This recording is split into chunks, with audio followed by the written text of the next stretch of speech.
제가 교제하고 싶은 말씀은 율법을 완전케 하려 오신 그리스도라는 제목으로 말씀을 교제할 겁니다. 우리가 그 율법과 은혜라는 그 두 가지 그 상반되는 그것을 우리가 잘 알고 있습니다. 그래서 여전히 지금은 우리가 은혜 시대에 살고 있습니다. 그런데도 불구하고 율법 아래 있는 사람이 있다는 것입니다. 이것은 교회에 다니고 있는 사람들 중에서도 여전히 율법 아래에서 율법 아래에 있는 그런 사람들이 있음을 볼 때 참 안타까움이 있고 또 한편으로는 구약 시대에는 분명히 우리가 율법 시대라고 얘기를 하지만 그 율법 시대에 있으면서도 은혜를 만끽하면서 그리스도와의 그 충만한 교제 가운데서 그렇게 살았던 믿음의 사람들이 있습니다. 너무나 잘 아는 다윗의 시편, 많은 시편들이 그렇게 우리에게 지금도 감동을 주고 또 그것을 통해서 우리가 위로를 얻고 또 힘을 얻게 됩니다. 23편에 내 잔이 넘치나이다. 내 잔이 넘치나이다는 이란 고백을 한 것이 단순히 다윗이 왕궁에 있을 때 그렇게 한 것이 아니라는 것. 광야에서 그가 정말 죽을 고비를 몇 번이나 넘기면서 도망 다니는 가운데 그 주님이 함께 하시는 것을 경험한 것입니다. 또 요셉과 같은 경우도 13년 동안을 죽을 고생을 다 합니다. 17세에 이제 팔려서 그런데도 성경에는 항상 그는 정말 본의 아니게 부당하게 억울하게 감옥살이를 하고 죄를 뒤집어쓰고 그렇게 있으면서도 하나님이 말씀하시기를 하나님이 요셉과 함께 하시니 형통하더라. 분명히 요셉의 삶은 13년 동안 정말 그 종의 삶이었고 또 언제 죽을지 모르는 그 죄수의 삶이었는데도 하나님께서 그와 함께 하셨다고 합니다. 그래서 그 율법과 은혜는 오늘날 어쩌면 우리 시대에도 혼재해 있다는 것이고 그리고 분명히 은혜가 있는 곳에 율법이 있는데 은혜 아래 있다 하면서도 율법 아래 매일 수가 있습니다. 그래서 왜 그럴 수 있는가? 그러면 거듭난 그리스도인들에게 있어서도 이와 같이 거듭났음에도 불구하고 스스로에 만든 율법 그리고 지식이 부족하고 또 믿음이 부족함으로 인해서 율법 아래 있을 수 있다는 것입니다. 또 다른 경우는 크게 하나님의 말씀을 오해하는 사람도 많습니다. 은혜로 구원을 받았음에도 불구하고 그들은 이제 그리스도가 율법의 마침이 되셨다. 이제는 율법과 이제 상관이 없다. 이미 예수님이 갈라디아 3장에서 그리스도께서 우리를 위하여 저주를 받은 바 되사 율법의 저주에서 우리를 속량하셨으니 이는 나무에 달린 자마다 저주 아래 있는 자라 하였습니다. 그리스도께서 율법의 저주를 다 받으셨다. 그래서 로마서에서도 그리스도께서 율법의 마침이 되셨다. 그렇기 때문에 이제는 우리가 율법으로 어떤 하나님 앞에 나갈 필요도 없고 율법을 지키지 않아도 되고 십계명은 구약시대 이스라엘 백성에게 준 것이지 우리와 상관이 없다라고 가르치고 믿고 있는 그런 그리스도인들도 제가 보았습니다.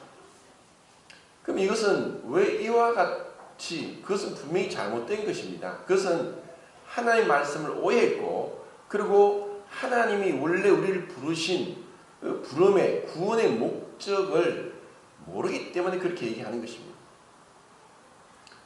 그래서 오늘 그리스도께서 오신 것은 율법을 폐하러 온 것이 아니라 완전케 하러 오셨다. 그러면 예수님이 오시기 전까지는 그 율법이 완성될 수 없다는 것입니다. 그리고 이미 그리스도께서 오셨고 이미 성천하시고 하나님 보좌 우편에 계시고 또 약속하신 보혜사를 우리에게 보내주셨습니다. 그래서 우리가 진리의 말씀, 그 구원의 복음을 듣고 마음으로 믿어 약속의 성령으로 인치심을 받았습니다. 우리는 유대인이나 헬라이나 종이나 자유자나 다 한 성령으로 세례를 받아 한 몸이 되었고 또 한 성령을 마시게 하셨다고 하면서 우리는 이미 그리스도 안으로 침례받고 그리스도 몸의 지체가 되었고 그리고 그분과 이제 연합된 자가 되었습니다. 그런데도 이제 우리가 잘못 행할 수 있다는 것은 갈라디아서에서 분명히 나타납니다. 어리석도다 갈라디아 사람들, 너희가 성령으로 시작하였다가 육체로 마치겠느냐? 하고 이 갈라디아 교회에 다른 복음을 가지고 왔습니다. 그들은 유대주의자였습니다. 유대인들이 금송아지를 만든 것처럼 이제 우상은 더 이상 없다. 이제 우리가 더 이상 어리석게 금송아지를 만들 그리스도인이 어디 있겠느냐 하지만 사도 요한은 요한일서 5장에서 자녀들아 우상을 멀리하라. 그래서 그 우상이 무엇이고 또 우리가 왜 율법 아래 또 들어가는 어리석음을 범하는가, 그리스도께서 왜 율법을 완전케 하셨다는 것은 무슨 말씀인가. 자, 이와 같은 부분에서 좀 주제가 넓은 것 같지만 한번 생각해 보도록 하겠습니다. 자, 우선은 마태복음 10장 34절 보겠습니다. 10장 34절 다 같이 읽겠습니다. 시작. 내가 세상에 화평을 주러 온 줄로 생각하지 말라. 화평이 아니요 범을 주러 왔노라. 이제 그 밑에 말씀을 쭉 보면은 사실 어떻게 보면은 두려운 말씀입니다. 예수님이 오셨는데 화평을 주러 온 것이 아니라 금을 주러 왔다는 말씀을 하십니다. 그리고 가족끼리 가장 가까운 피부친 가족끼리 원수가 되게 하겠다는 것입니다. 자, 이와 같은 그 주님의 말씀에 대해서 우리는 모든 말씀들을 그 성경의 문맥상 그리고 그분이 하신 말씀의 그 취지를 올바로 파악을 해야 됩니다. 그리고 우리가 어떤 말씀을 바라볼 때 보통 이단들이 그렇게 얘기합니다. 한 말씀만 딱 끄집어내어서 그것 가지고 자기들이 원하는 그러한 목적을 이루기 위해서 말씀을 이용합니다. 말씀 앞에 겸손하게 말씀을 순종하고 가는 것이 아니라 자기들의 이론을 정당하기 위해서 어떤 말씀들을 끄집어내어서 앞뒤 문맥과 전혀 상관없이 그리고 전체적인 성경의 계시와 상관없이 그들이 원하는 대로 말씀을 마음대로 자의적으로 해석을 하는 것이 이단들입니다. 그럼 우리는 이 말씀을 보면서 또 다른 한 말씀도 봐야 됩니다. 히브리서 12장을 보겠습니다.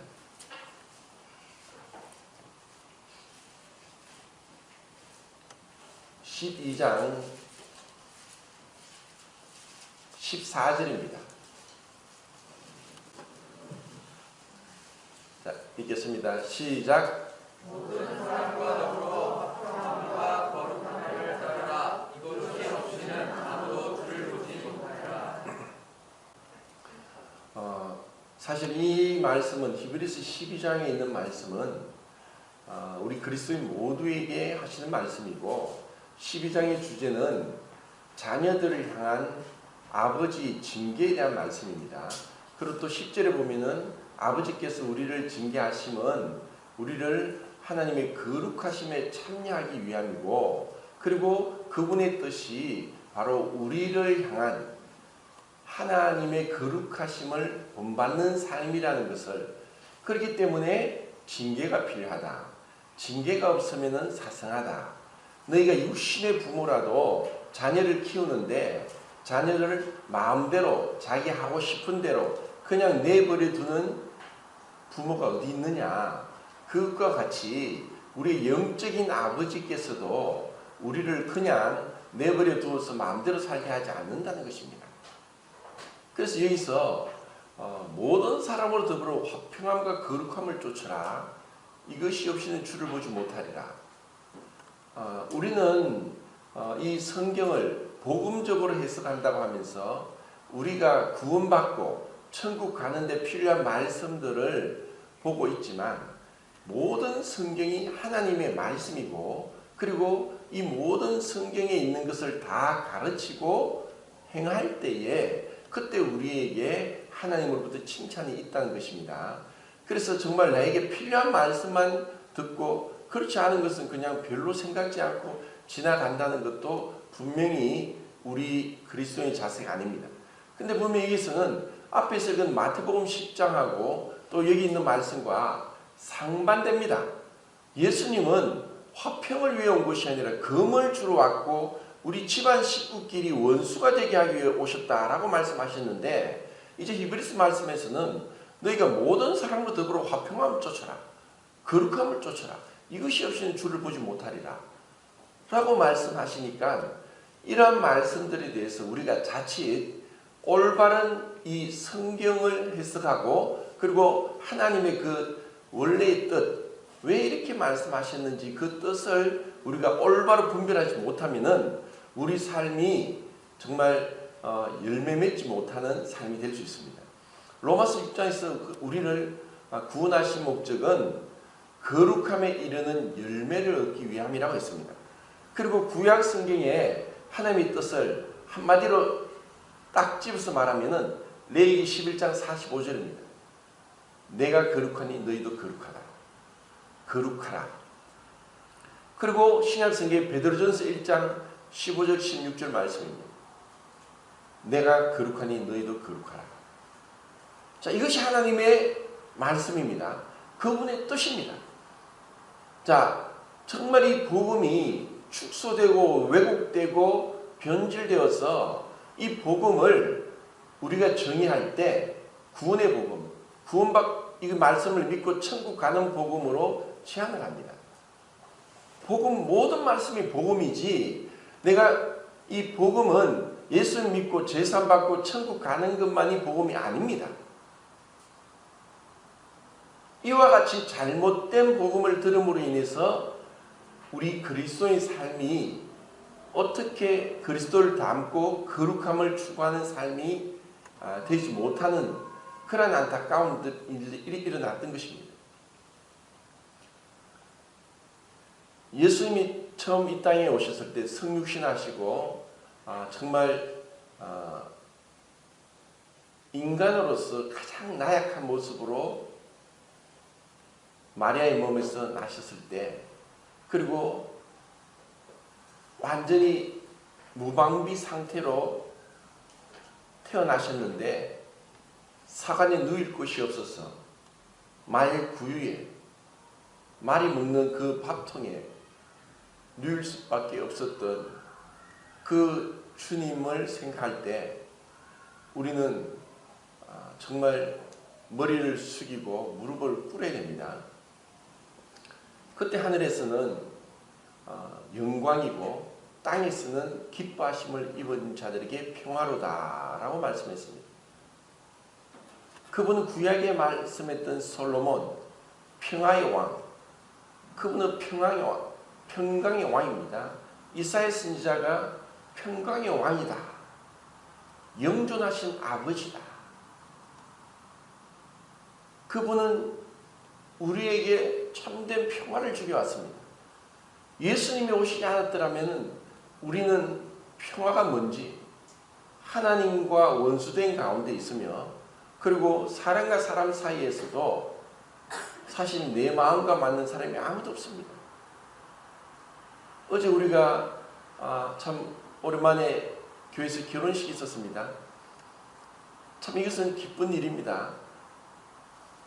그런데 많은 사람들이 이 결혼의 참된 목적을 모르고 이 결혼의 이 고귀함을 깨뜨려버리는 그러한 일들을 볼 때 참 안타깝습니다. 그럼 이것이 결혼은 한 몸 되는 것이고 그리고 한 몸은 또 성경에서 두 번밖에 없습니다. 남편과 아내가 한 몸이고 그리고 교회가 한 몸이라고 했습니다. 제가 지난번에 말씀드린 것처럼 지난주였죠. 교회에서 교인, 멤버십, 회원이란 말은 하나도 없습니다. 돌로스, 돌레 34번이 나오는데 복수형으로 돌레가 지체들이라고 나오고 지체 그것은 회원이 아니고 하나의 어떤 그 멤버가 아니라 그리스도의 몸의 지체, 그리스도의 몸, 그리스도의 한 몸의 손가락이 한 몸이라는 것. 우리를 그리스도와 한 몸이 되게 했다는 것. 이것이 복음의 비밀입니다. 그리고 이 복음이 구원은 개인적으로 받지만 이 구원은 결국 우리를 교회의 한 지체로 연결시켜 준다. 우리의 눈을 뜨게 하시고 어둠에서 빛으로 사단의 권세에서 하나님께로 돌아오게 하고 예수님을 믿어 죄사함과 거룩하게 된 무리 가운데서 기업을 얻게 하려 함이라. 우리를 홀로 내버려두지 아니하셨고 교회 몸의 지체로 불러주셨다는 것입니다. 우리는 그리스도의 몸의 한 지체가 되었고 우리가 형제 자매는 정말 우리로 하여금 영원한 형제 자매란 말입니다. 친구가 형제 자매가 아니라 우리는 천국에서 영원히 형제 자매로 있을 한 몸 지체가 된 자로 불렀다는 것입니다. 이렇게 우리를 그 하나님과 화평하게 하고 사람들과 화평하게 했습니다. 그런데 정작 우리가 이런 화평한 가운데 부부 사이에 아니면 교회에서 화평하게 지낼 수 있느냐, 지내고 있느냐, 어떻게 그런 화평을 쫓아서 화평함과 거룩함을 쫓아 행하느냐, 그렇지 않으면 주를 보지 못하리라. 그리고 마태복음에서 산상수훈에서도 그 7번째 복이 뭐죠? 화평케 하는 자는 복이 있나니 저희가 하나님의 아들이라 일컬음을 받을 것이며. 하나님의 아들이다. 우리가 하나님의 자녀가 되는 것은 화평케 하는 자입니다. 그럼 내가 어떻게 화평케 하느냐?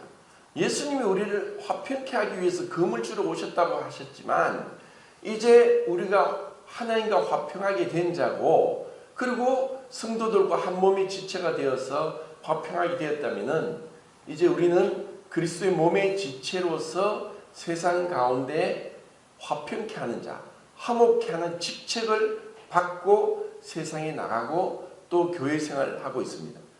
우리가 천국 가기까지 우리의 구원받은 자의 삶은 뭐냐? 화목케 하는 직책이라는 그 직분을 가지고 살아가는 것입니다. 왜냐하면 세상에는 화목이 없기 때문에. 그 화목이 없는 세상 가운데 우리가 어떻게 화목하게 하느냐? 이것을 이루어가는 것이 율법을 온전하게 하는 것입니다. 저는 구약 성경을 참 좋아합니다. 구약 성경에 나오는 많은 말씀들 그리고 그 율법 안에 특히 모세오경 안에서 율법이 무엇인가 분명히 드러납니다. 그 모세오경을 통해 나타난 많은 법이 있습니다.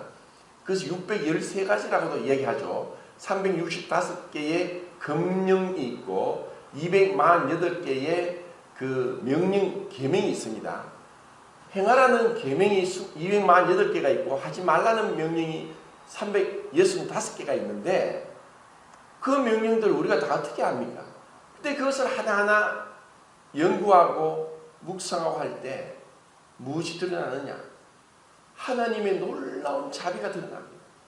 하나님의 그 은혜와 사랑이, 그분이 긍휼하심이, 그분이 사람을 사랑하심이, 그분이 이 세상을 다 사랑하시고 이 세상의 동물들도 다 사랑하시는 그분의 놀라운 자비가 율법 안에 면면이 흘러 넘치고 있습니다.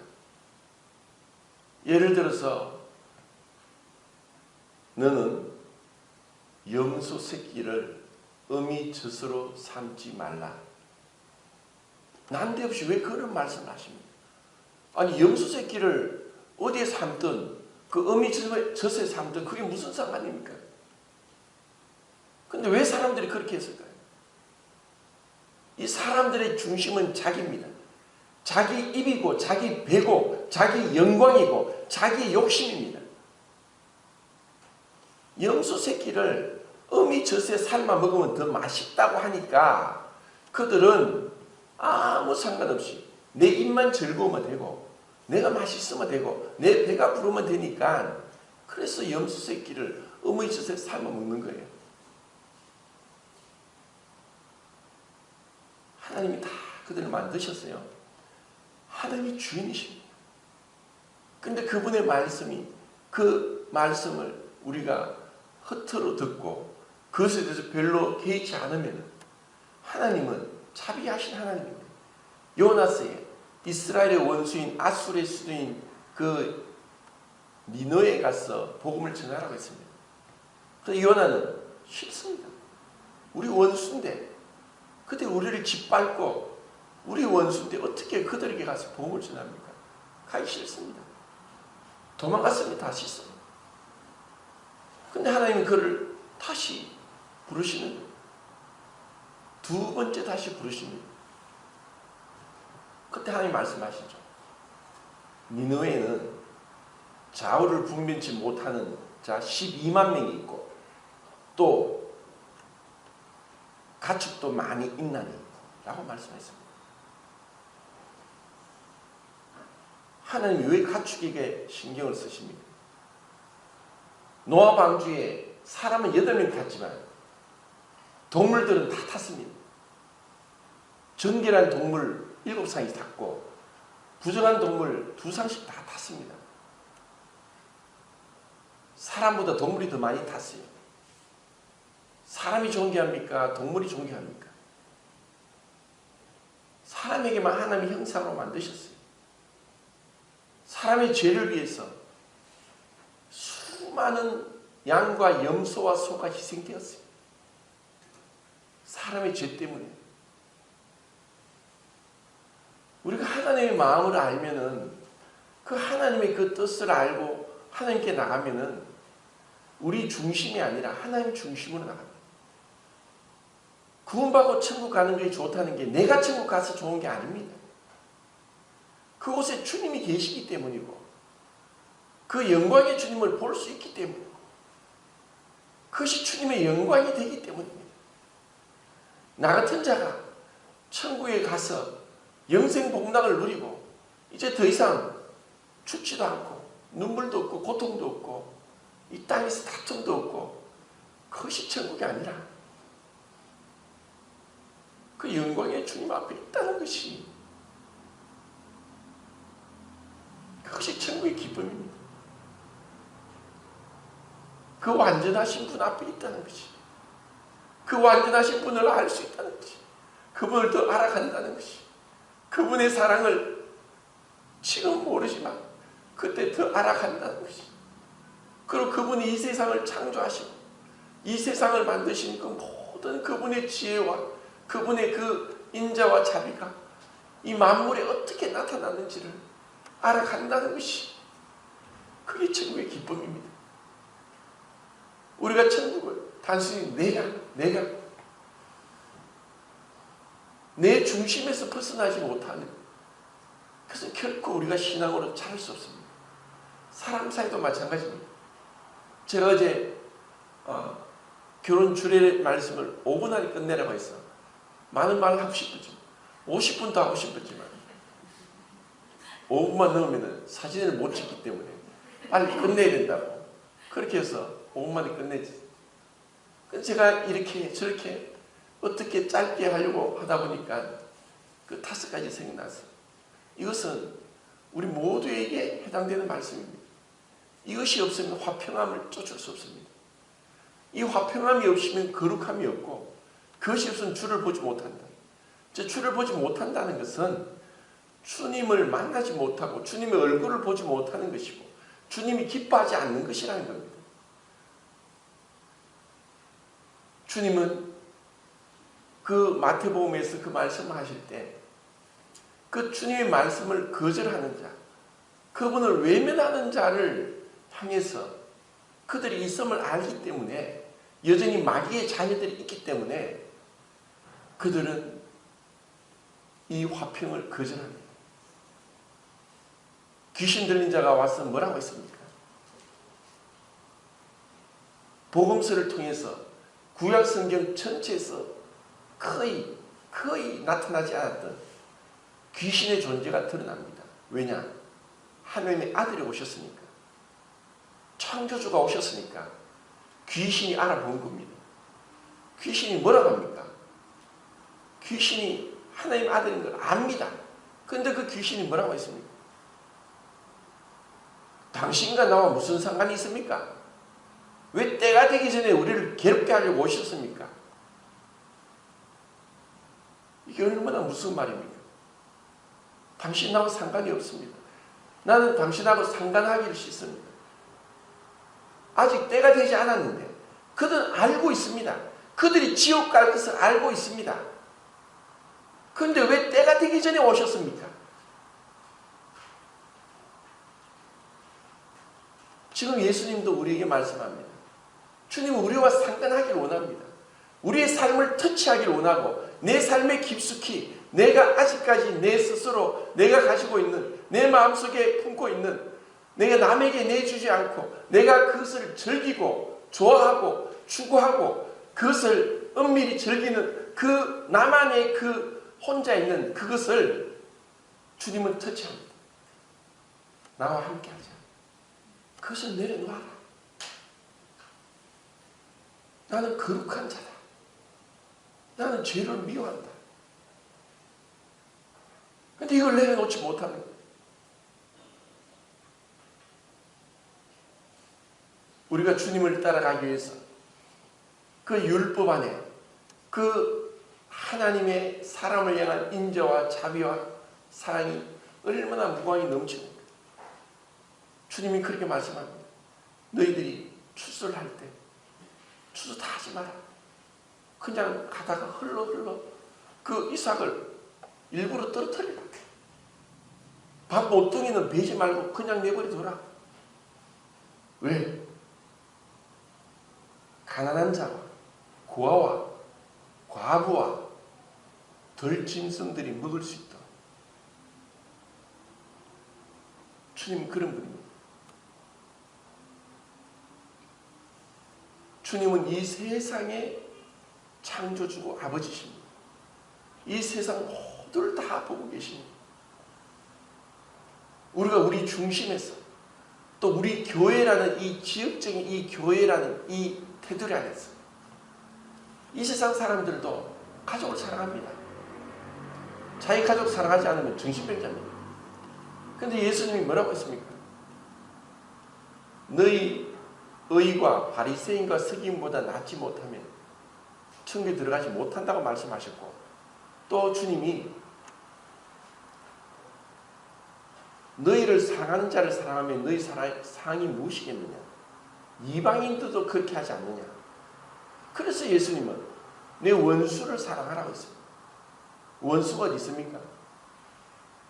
내 중심적이 되면 나를 싫어하고 나를 무시하고 나에게 함부로 대하는 자들에 대해서는 우리의 본능상 그 사람에게 똑같이 대하려고 하는 마음, 싸우든가 아니면 완전히 무시하든가 외면하든가 아니면 돌아서서 속으로 저주하든가,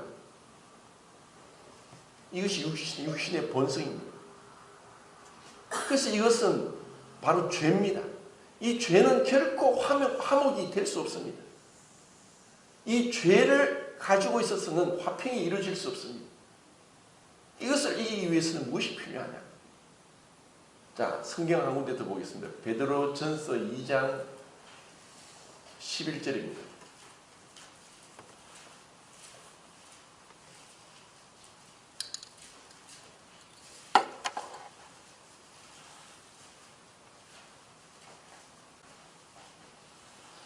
자, 읽겠습니다. 시작.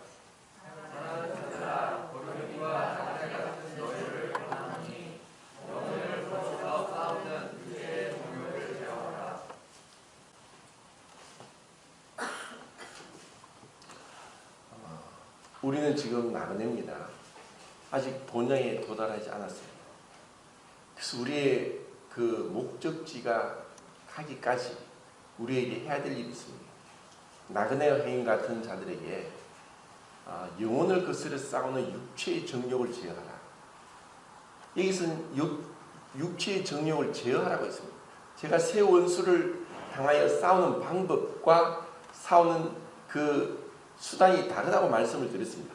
새 원수는 사단과 세상과 육신입니다. 사단을 향해서 어떻게 싸우라고 했습니까? 대적을 하고 있습니다. 어떻게 대적합니까? 예수 그리스도 이름으로 대적합니다. 예수 그리스도 이름으로 사단을 대적하는 것입니다. 이 세상과 어떻게 싸웁니까? 세상을 사랑하지 말라. 세상을 사랑하면 무엇이 없습니까?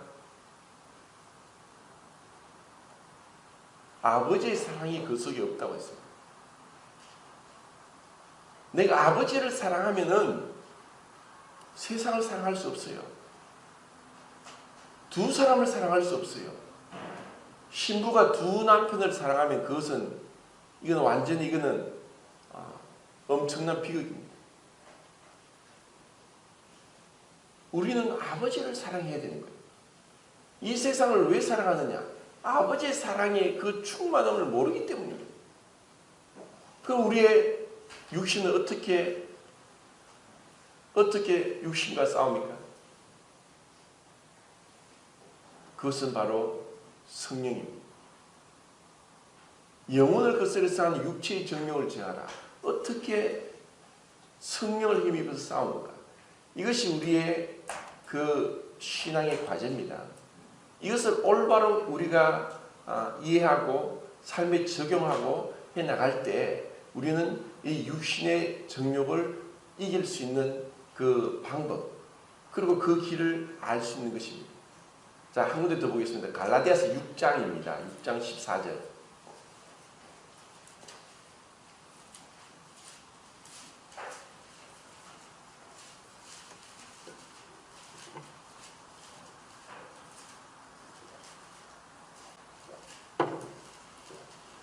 자, 읽겠습니다. 시작.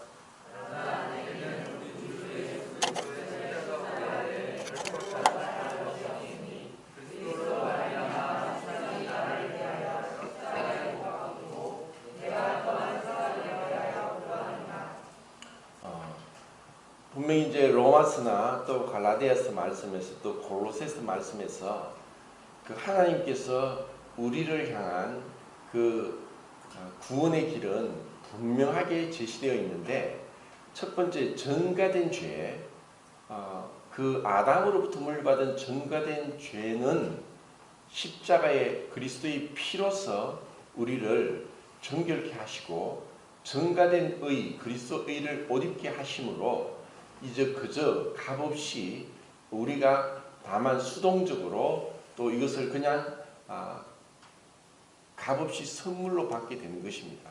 이것이 은혜입니다. 그런데 이것에 머무르면은 우리는 지금 말씀드리고 있는 육체의 정욕을 제어하는 것을 하기가 힘듭니다.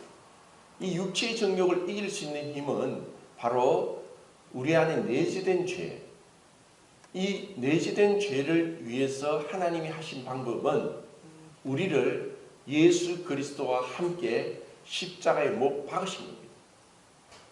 이것은 죽지 않으면 해결 안 됩니다. 우리가 그분과 함께 못 박혀 죽었다는 것입니다. 그래서 제가 이 그리스도와 연합에 대해서 계속 말씀을 준비하면서 지금 약간 곁길로 빠졌는데, 내가 그리스도와 함께 연합되었다. 언제? 시간적으로는 이미 창세 전부터였고 이것이 내재된 연합이고, 그리고 시간적 연합은 2000년 전에 갈보리 언덕에서 우리가 그분과 함께 못 박혀 죽었습니다. 그리고 이제 적용적 연합은 지금 내가 성령을 의지함으로 내가 못 박혀 죽은 자라는 것을 알고 믿고 여기고 내가 믿음으로 그분께 나갈 때에 그때 우리는 승리하게 됩니다. 이 과정이 지금 우리가 신앙생활 하면서 배워나가야 될 것입니다. 우리나라에 굉장히 이제 훌륭하고 유명한 목사님이 계시는데 저도 한 번씩 그분의 설교를 듣습니다. 얼마 전에 들은 설교는 그분이 그래도 우리나라에 알아주고 인격적으로 정말 지금 존경받는 목사님 중 한 분인데 자기에게 후배 목사가 정말 객관적으로 볼 때 별 볼 일 없는 후배 목사가 자기를 막 욕하는 것을 욕하고 돌아다닌다는 얘기를 듣게 됐습니다. 굉장히 기분이 나쁘고 그리고 자기가 있는 지위에서 그런 이름 없는 후배 목사를 말 한마디로도 매장시킬 수 있는 그런 힘이 있는 분인데 그분이 기도하면서 내가 그렇게 육신적으로 해서는 안 되겠다 해서 그 후배 목사에게 메일을 썼답니다. 목사님, 저도 불완전한 사람인데 제가 혹 잘못해서 목사님 힘들게 했으면 저를 용서해 주십시오 하고 정말 정중하게 메일을 썼는데 그 메일을 받은 그 후배 목사님이 너무 부끄러워서 오히려 자기가 사과를 하면서 화해를 하게 됐다는 그런 얘기를 들으면서 참 쉬운 게 아닙니다. 내가 그리스도와 함께 죽었다. 그것은 내 모든 것, 나의 자랑, 나의 명예, 나의 지식, 나의 모든 것이 십자가에 못 박히는 것. 이 못 박힌 것을 믿는 것입니다. 죽어야만이 화평이 오는 겁니다. 그런데 죽지 않기 때문에 이 세상에 온갖 불화가 있고 전쟁이 있는 것입니다.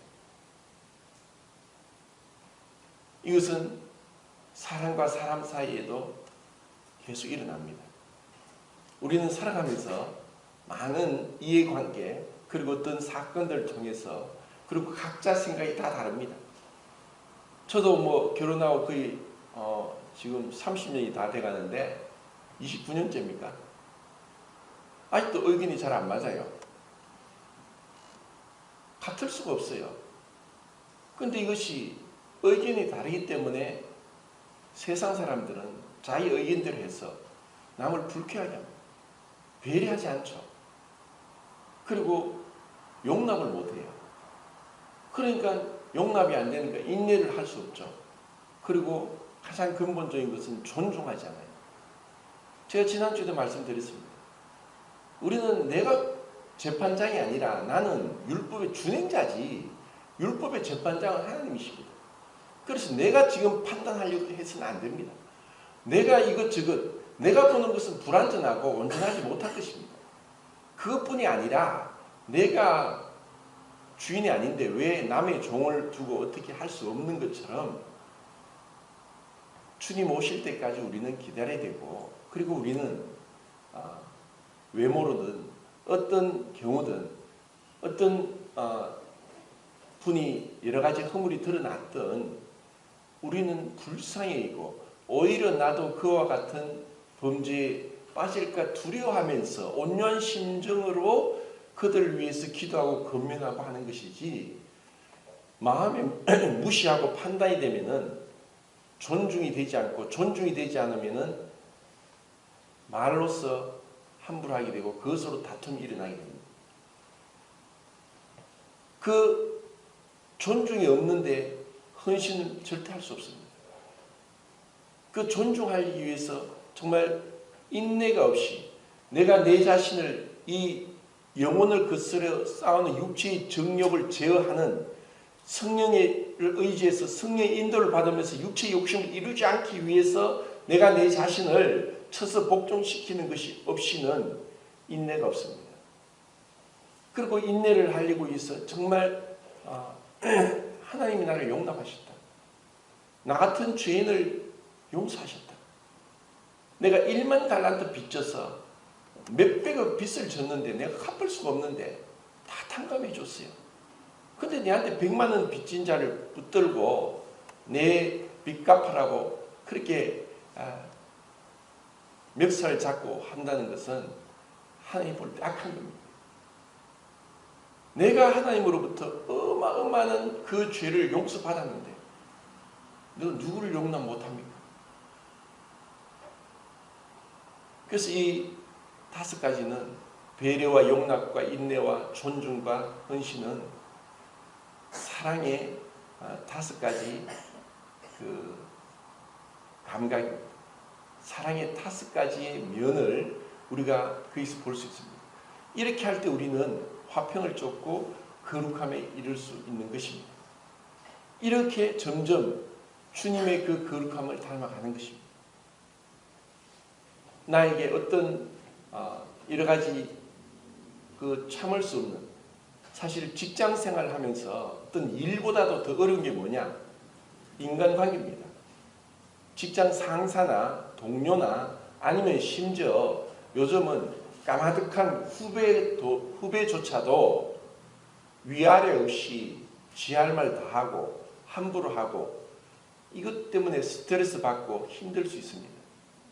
그럴 때마다 우리가 그리스도께서 나를 위해서 죽으신 그 십자가를 생각하고 내가 이미 십자가에 못 박혔다. 내가 죽어야만 부활의 그리스도의 생명이 나타나는 것입니다. 죽지 않고서는 부활이 없습니다. 내가 그리스도의 삶을 살고 그리스도께서 나를 통해 나타나기 위해서 내가 그리스도와 함께 십자가에 못 박혔다는 것을 믿고 여기고 그렇게 말씀을 내게 적용할 때야 내 힘이 아니라 그리스도의 능력, 그리스도의 사랑, 그리스도의 인내, 그리스도의 헌신이 그때 나타나는 것입니다. 이것을 우리가 배우기를 바랍니다.